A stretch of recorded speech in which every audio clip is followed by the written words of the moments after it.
Olha aí, pessoal, a mais nova promessa da Simone Tebet, né? Você, assim como eu, já está cansado das promessas furadas da equipe econômica do Lula?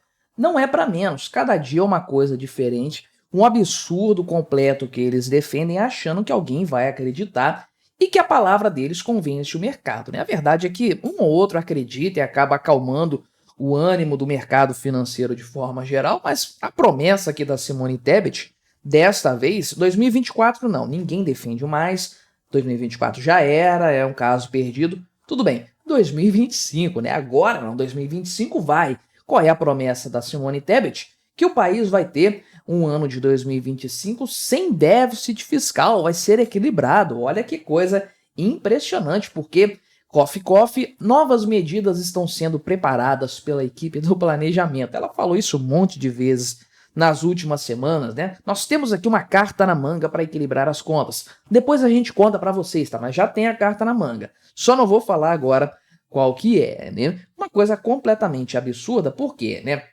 Primeiro que para 2024 o pessoal estima, o pessoal aqui da Instituição Fiscal Independente do Senado, a necessidade de quase 65 bilhões de reais de algum lugar para fechar as contas, né?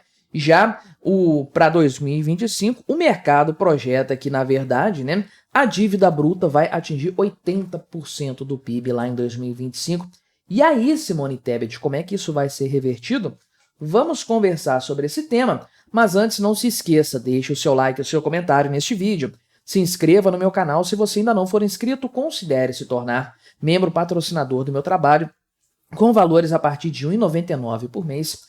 Você me ajuda bastante dessa forma, pode ter certeza disso, né? Então, para 2024, ninguém tem mais esperança, né? Conforme eu falei ainda há pouco, o Instituto Fiscal Independente aqui, né? Eles fazem um relatório de acompanhamento fiscal, é um órgão vinculado ao Senado Federal que ajuda na observação das questões orçamentárias, né? Uma das funções do Congresso Nacional é fiscalizar a execução do orçamento por parte do governo. Então, se está lá escrito no orçamento que é preciso ter um equilíbrio fiscal para que a meta fiscal seja cumprida aí, né? Então, faz-se necessário que haja um acompanhamento disso para que a coisa aconteça de fato.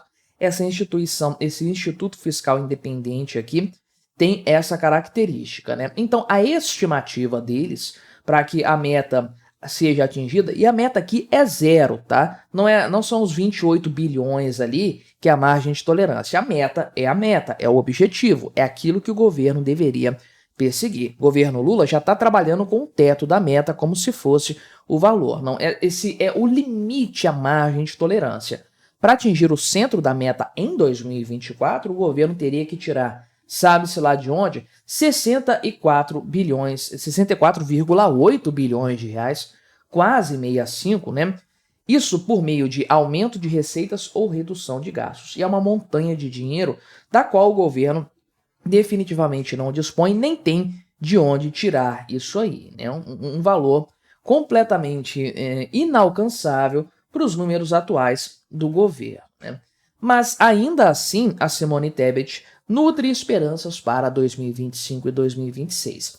Vou fazer aqui aquele à parte, aquele parêntese que eu sempre faço, que é dizer que, ok, Simone Tebet foi uma aproveitadora que partiu para o lado do Lula só para garantir uma vaguinha no ministério, ter um protagonismo político e tudo mais.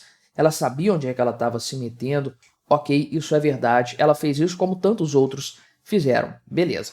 Ainda assim, pessoas como ela e o próprio Fernando Haddad, por mais que sejam incompetentes em matéria econômica, e a equipe econômica do Lula deixa isso claro cada vez mais, eles não são tão ruins quanto qualquer outro nome que pertence à ala petista, né? Pense, por exemplo, que estamos falando aí nos bastidores, né? A gente ouve conversas aí que nomes para o Banco Central que vão desde Gleisi Hoffmann até Dilma Rousseff. Imagina qualquer uma dessas senhoras no comando de um banco central, um Guido Mantega. Então, olha a quantidade de nomes terríveis que o PT dispõe, que o governo Lula dispõe, pessoas mais próximas do Lula, né? e que fariam a situação econômica brasileira atual, que já é ruim, piorar bastante. Fariam Simone Tebet e Fernando Haddad parecerem membros da Escola Austríaca de Economia. Então, sim, eles não são bons, não são competentes, mas são muito melhores do que todo o resto, que é um completo desastre, né? Então a Simone Tebet entende um pouco da necessidade de ter um orçamento equilibrado para evitar o colapso financeiro. A verdade é que ela não tem ferramentas, não tem autonomia para fazer isso acontecer, né? Ela tem que ficar aí apenas dando sugestões para o Lula, sugestões que o Lula não segue, obviamente, e tentando convencer o mercado de que a coisa vai funcionar.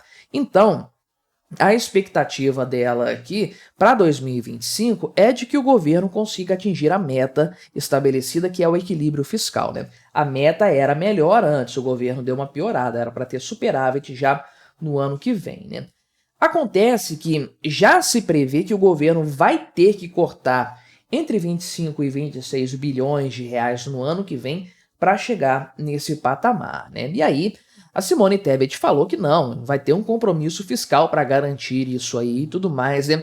Ela falou isso numa reunião ali com os conselheiros da Fiesp, né, que é a Federação das Indústrias de São Paulo, e é verdade que esse tipo de conversa surge agora em meados de agosto, por conta do orçamento que é preparado pela equipe da Simone Tebet, que é a ministra do Planejamento e Orçamento do governo Lula, porque até o dia 31 deste mês isso tem que ser apresentado para o Congresso Nacional, né? E aí a gente vai ter a resposta de como vai ser 2025 na previsão do governo Lula, né?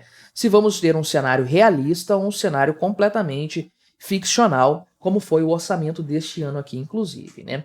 E aí, a Simone Tebet falou que, no mínimo, as contas de 2025 têm que fechar de forma equilibrada aí, né? E foram apresentadas propostas, né, medidas para o presidente da República para que isso fosse alcançado, né? Além das medidas de 2025, também estão preparando, segundo a Simone Tebet, medidas para 2026, né? Porém, ela não vai tornar essas medidas públicas ainda, porque esse pacote, né, esse cardápio, eles gostam de usar esse termo, né? Esse cardápio de medidas de corte de gastos não foi apresentado para o presidente Lula ainda, né? Ou seja, aquela promessa vaga de sempre que ela fez pouco tempo atrás, ainda relativa a 2024, tá? Que ela fez a promessa lá de que não, a gente tem lá um cardápio de cortes que vai ser apresentado lá, que foi apresentado pelo governo. Depois a gente conta para vocês o que vai ser. E o depois nunca chega, né? Mais um caso desses aqui, né? Então, o pessoal perguntou, obviamente, porque isso é muito vago, né? Tentou jogar verde ali para tentar descobrir do que se trata de fato, se tem alguma materialidade, né? Aí perguntaram se tem a ver com a desindexação do salário mínimo ali, a revisão dos pisos da educação e da saúde, que são dois grandes gargalos orçamentários, dois gatilhos que foram disparados pelo arcabouço fiscal, estavam contidos no teto por conta do teto de gastos, e agora, na verdade, não, né? O governo Lula piorou essa situação aqui. É culpa total do Lula, esses 3 pontos aqui, tá? Tanto a saúde e a educação estarem vinculadas ao aumento das receitas líquidas, quanto o aumento do salário mínimo está prejudicando ainda mais a viabilidade da Previdência Social e de outros sistemas, porque o salário mínimo agora tem aumento real, né? Tem ganho real.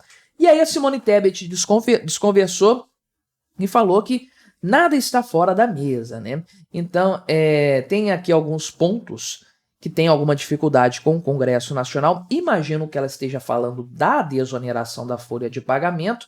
E aí parece que o que ela indica aqui é que, na verdade, o governo vai preferir outras alternativas que não passem pelo Congresso Nacional, né? A verdade é que as previsões feitas pelo mercado e divulgadas pelo próprio Ministério da Fazenda mostram que, na verdade, há uma expectativa de piora para a economia brasileira de forma geral, né?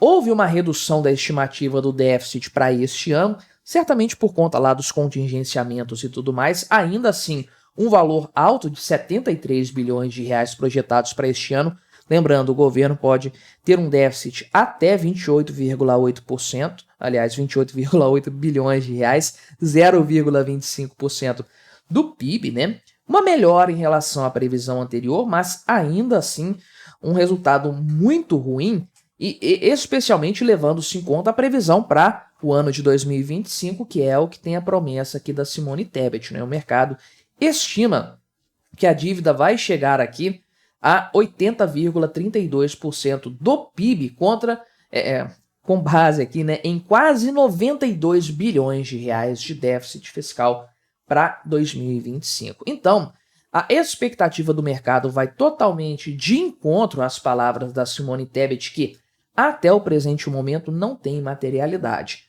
Não acredito que ela não queira esse cenário, ela quer esse cenário. O problema é que ela não tem o que fazer, depende do Lula, depende da vontade política do Lula, e a gente sabe que essa vontade não existe. O máximo que a Simone Tebet pode fazer em matéria prática é ficar dando esses discursos para acalmar o mercado, enquanto ela ainda tem alguma credibilidade nesse sentido. Dia 31 de agosto, daí a gente vai conhecer o orçamento de fato e vamos ter certeza, né, do compromisso ou da falta de compromisso do governo Lula em matéria fiscal. Mas me diga aí o que você achou dessa minha análise, colabore com o nosso debate, se inscreva no meu canal se você ainda não for inscrito e até a próxima.